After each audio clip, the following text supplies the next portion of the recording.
ان عذابوں سے حفاظت کے تو ہم اعمال آگے آپ کی خدمت میں پیش کرنے والے ہیں، لیکن بہرحال یہ آپ کی یہ جو دنیا میں آپ اعمال انجام دیتی جا رہی ہیں، نماز، روزہ، حج، زکوٰۃ، خمس، یہ ساری چیزیں، یہ سب بھی قبر میں بہرحال کھڑے ہو کر آپ کو بچائیں گے، یہ بھی عذابوں سے تمام بچانے والی چیزیں۔ بلکہ ابو بصیر نے چھٹے امام سے پوچھا تھا کہ مولا یہ بتائیے کہ اس عذاب قبر سے کوئی نجات بھی پائے گا؟ امام نے فرمایا کتنے کم لوگ ہوں گے جو کہ عذاب قبر سے بچ پائیں گے، کتنے کم لوگ ہوں گے۔ اچھا، اب اس کے اندر کہ اس کے معنی یہ ہوئے کہ بہرحال عذاب قبر تو گناہوں کے سبب سے ملے گا، لیکن اس کے اندر ایک جو بہت تقویت پہنچانے والی جو بات ہے وہ شیخ صدوق نے اپنی کتاب اعتقادیہ میں ذکر کی۔ کہا کہ مومن کے لیے قبر کے اندر سخت سے سخت عذاب بھی آنکھ کے پھڑکنے، جو ہماری آنکھ جب پھڑکتی یا جونک لگانے کے برابر ہوگا۔ جس طرح انجیکشن کی ایک سوئی لگتی ہے نا، بس اتنا سخت سے سخت عذاب بھی مومن کے لیے اس طرح سے ہوگا۔ اور فرماتے ہیں شیخ صدوق کہ یہ عذاب بھی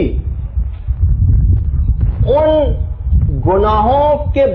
بعد ہوگا معاف ہونے کے جو دنیاوی تکلیفوں کی وجہ سے، مصیبتوں کی وجہ سے، پریشانیوں کی وجہ سے، بیماریوں کی وجہ سے یا سکرات کی سختی بھگتنے کے بعد باقی رہ گئے ہوں۔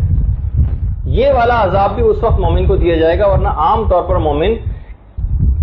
ان تمام مشکلات اور پریشانیاں بھگتنے کے بعد اس کے اوپر سے سارے گناہ معاف ہو چکے ہوں گے، اور زیادہ تر مومنین کو خدا توبہ کی توفیق دے دیتا ہے اور اس دنیا سے توبہ کے ساتھ جاتے ہیں، اور اس کے بعد اگر کوئی پھر بھی کچھ گناہ بچ جاتے ہیں تو فقط شیخ صدوق فرماتے ہیں اس حد تک ان کو بھگتنا ہوتا ہے، اس طرح ایک آنکھ پھڑکتی ہے یا جس طرح سے ایک جونک یا انجیکشن لگنے کی جو سوئی کی جو تکلیف ہوتی ہے۔ بلکہ یہاں تک بشر حافی کا وہ واقعہ، وہ جو آپ نے یاد ہوگا آپ کو سب لوگوں کو زیادہ تر، بشر حافی کا تو بہت ہی مشہور واقعہ ہے، اور ان کی توبہ بھی کہ جو حافی ان کو اسی وجہ سے کہا جاتا تھا کہ وہ ننگے پاؤں رہا کرتے تھے، اور وہ پورا واقعہ جو آپ سنتی ہیں کہ امام نے کہا تھا کہ اس کا نیچے کہ تمہارا جو آقا ہے وہ آزاد ہے یا غلام ہے، تو وہ آپ کو پورا واقعہ کیونکہ یاد ہے اس وجہ سے میں اس کو ذکر نہیں کر رہا۔ بشر حافی کے انتقال کے بعد ان کو زمانے کے ایک عالم نے اپنے خواب میں دیکھا تھا اور ان سے پوچھا تھا بشر سے کہ آپ کے ساتھ کیا واقعہ برزخ کے اندر پیش آیا؟ کہا کہ مجھ پر پروردگار عالم نے رحم کیا، بلکہ مجھ سے پروردگار عالم کی طرف سے ارشاد ہوا کہ حافی، بشر حافی، تم اتنی شدت سے ہم سے کیوں خائف رہتے تھے؟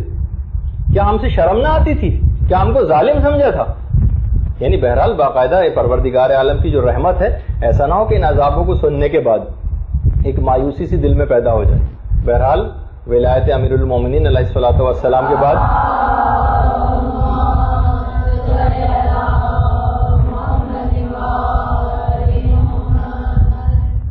اور گناہوں سے توبہ کے بعد پھر مومن کو پریشان ہونے اور گھبرانے کی کوئی ضرورت نہیں، بس اپنا نامہ اعمال کو وزنی کرتا چلا جائے، توبہ اور ولایت کے ساتھ اپنے امور کو آگے بڑھاتا چلا جائے،